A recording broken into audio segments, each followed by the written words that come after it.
नमस्कार, प्रणाम मित्रों, स्वागत है आपका यूथ एग्रीकल्चर के एक और नए वीडियो में। मित्रों, आज हम गोपालगंज के सलेमपुर गांव में हैं। यहाँ पे कुछ हमने अनोखा चीज़ देखा, कुछ ऐसी खेती देखी जो कि बिहार के किसान द्वारा नहीं की जाती है आमतौर पे। लेकिन यहाँ पे एक किसान मुसाफिर साहनी जी हैं, जो कि अपने पार्टनर अरविंद शाह के साथ मिल करके और उन्होंने यहाँ पे पपीता की खेती की हुई है। या आमतौर पे पपीता की खेती जल्दी कोई किसान करता नहीं है, लेकिन यहाँ पे दाद देनी होगी उनकी साहस की, जिन्होंने बिना सोचे कि हाँ इसमें क्या प्रॉफिट है क्या नुकसान है, और उन्होंने इस खेती को किया। कहीं से उनको प्रेरणा मिली, कहीं से उन्होंने देखा, और मुसाफिर शाह और अरविंद शाह जी ने मिल करके और लगभग 6 एकड़ की भूमि में पपीता लगाने के बारे में सोचा, और उन्होंने लगाया भी। और उसका परिणाम क्या पाया, कितना अच्छा रिजल्ट पाया, हम आपसे बताते हैं। उन्हीं से बात करके, उन्हीं के मुखारबिंदों से ये बात सुनवाते हैं कि हाँ उन्होंने जो 6 एकड़ में पपीता की खेती की हुई है, ये उनका दूसरा टर्म है, तो इससे उनको फ़ायदा हुआ या नुकसान हुआ। चलिए उन्हीं से बात करते हैं।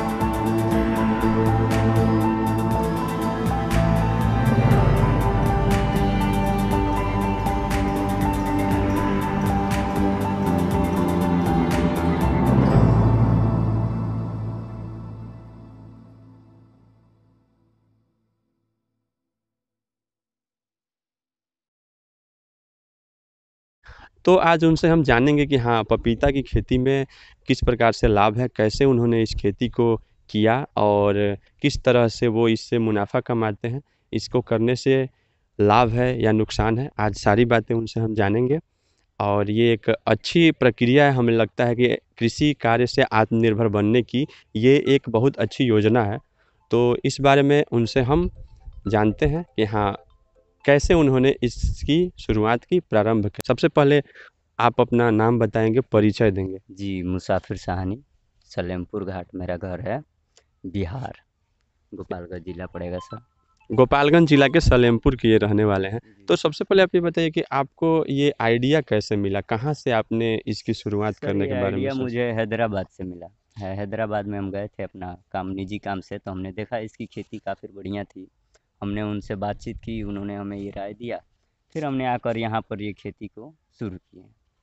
अच्छा, हैदराबाद में मतलब इसकी खेती काफ़ी प्रचुर मात्रा में जी होती जी है जी, वहाँ। बिल्कुल बिल्कुल। अच्छा, तो आप ये बताइए कि इसका सबसे पहले जो पौधा आता है जी वो कैसे आप यहाँ पे मंगवाते हैं? क्योंकि ये चूँकि बिहार में तो इसका प्लांट मिलता नहीं है, जी तो इसको आप कैसे उपलब्ध करवाते हैं? सर, हमारा इसका नर्सरी तैयार होता है गुजरात में, और इनका जो कॉन्ट्रैक्टर हैं वो बैठे हैं ये अपना नोएडा में। उनसे हमने कांटेक्ट करके और उनसे डायरेक्ट ट्रांसपोर्ट द्वारा मंगाए।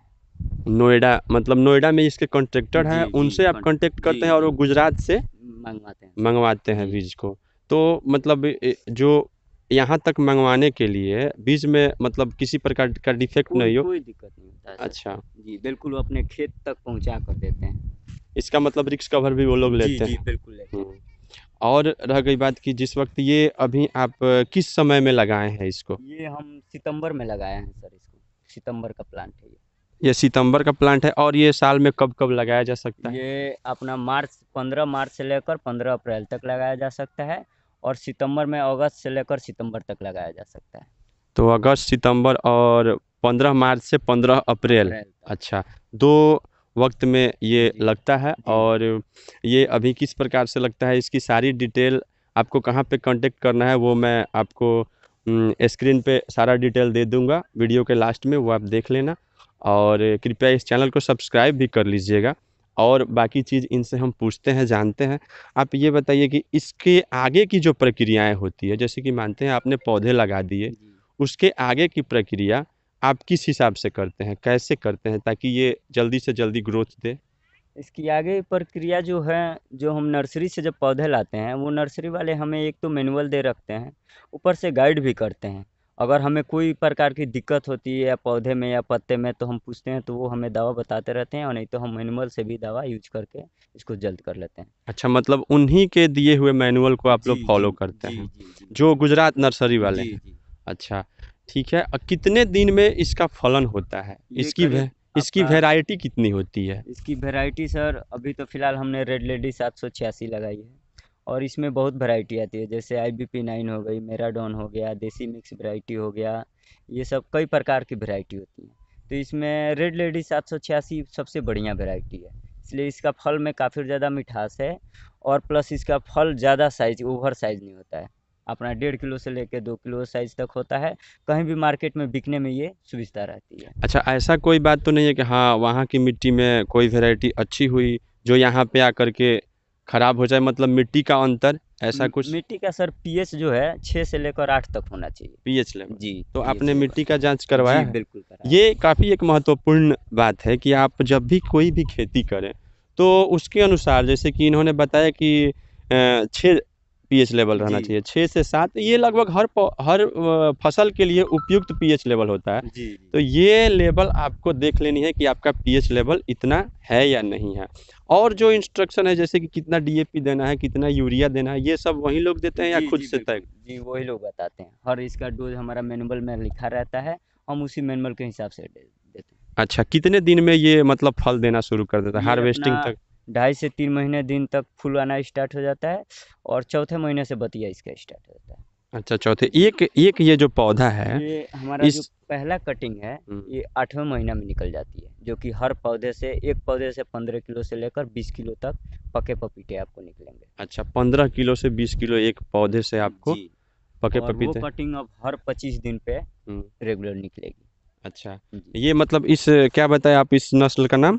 Red lady red 786। लेडी 786, ये जो नस्ल है, इसका फलन होता है 15 से लेकर 20 केजी जी, पका पपीता। जी, जी। अच्छा, और ये तो बहुत ज़्यादा सब्जियों में भी बिकता जी, होगा जी, इसका? बहुत, बहुत, बहुत। इसका सब्जी में भी काफ़ी ज़्यादा डिमांड है। सबसे जो इम्पोर्टेंट बात आती है, कोई भी किसान खेती करता है तो मतलब कुछ इनकम के लिए ही करता है। तो बिल्कुल। इसका मार्केट आपको ढूँढना पड़ता है या फिर कस्टमर खुद ढूँढ लेते हैं, सर ऐसा? इसमें सबसे बड़ी बात ये भी है कि जो नर्सरी वाले हमें पौधे देते हैं, वो एग्रीमेंट द्वारा खेती कराते हैं। अगर हमने ज़्यादा खेती कर दिया 5 एकड़ 10 एकड़ में, उतना माल हम अपने एरिया में सेल नहीं कर पाते हैं, तो उनके साथ हमारा एग्रीमेंट या अपनी इच्छा है करें या ना करें, लेकिन वो एग्रीमेंट करते हैं कि अगर आपका माल सेल नहीं हो पा रहा है, तो वो टोटल माल खेत से हमारे उठा लेते हैं, अच्छा, तो कैश पेमेंट। आपने इसका एग्रीमेंट किया हुआ है या फिर नहीं नहीं? सर, हमने अभी तक एग्रीमेंट नहीं किया है, इसलिए नहीं किया है कि अपने एरिया में ये माल सेल हो जाएगा हुँ, हमारा, हुँ। इसलिए हमने एग्रीमेंट नहीं किया है। अगर अच्छा, नहीं सेल होगा तो एग्रीमेंट कर लेंगे। हाँ। अच्छा, अब वो लोग जो एग्रीमेंट करते हैं, वो रेट क्या आपके मुताबिक होता है? नहीं सर, रेट हमारा होगा आज़ाद मंडी, दिल्ली आज़ाद मंडी का जो रेट होगा, वो हाँ। सेम रेट देंगे। अच्छा, मतलब आज़ाद मंडी के हिसाब से जी, जी, एग्रीमेंट होता जी, है। बिल्कुल।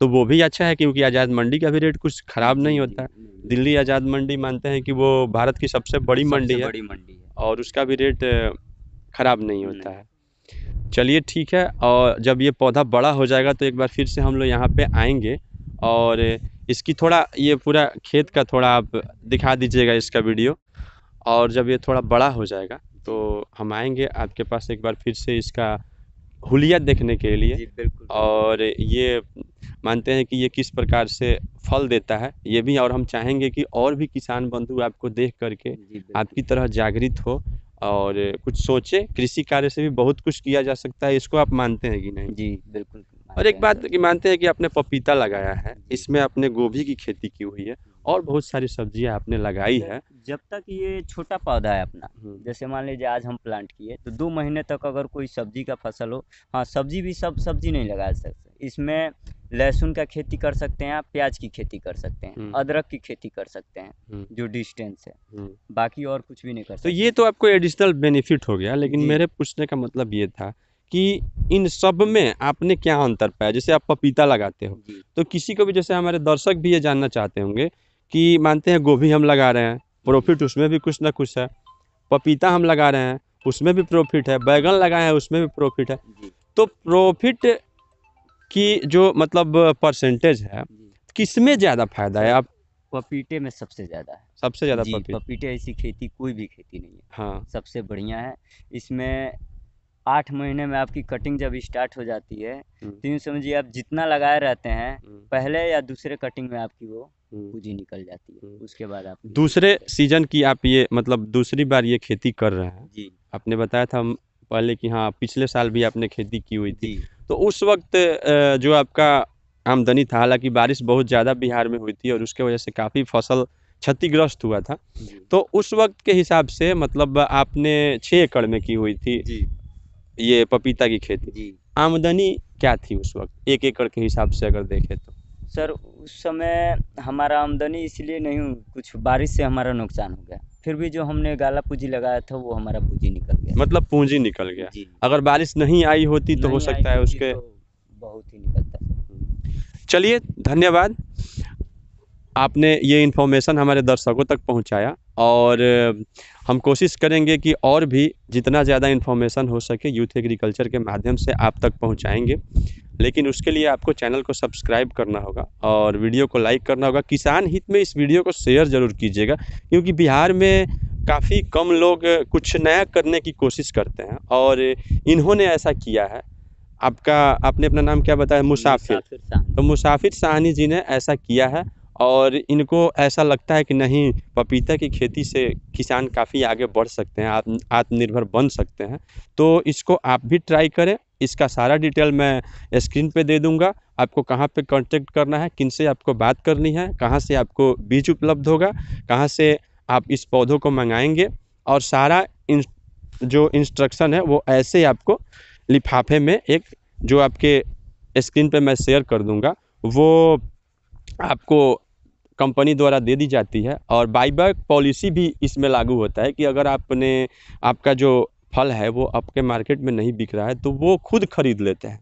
तो अगर वैसा एग्रीमेंट आप करना चाहें तो ये एक रिस्क फ्री कहा जा सकता है कि इसमें कोई रिस्क नहीं है। मतलब ऐसा नहीं है कि आपका फल हो जाने के बाद वो ख़राब हो।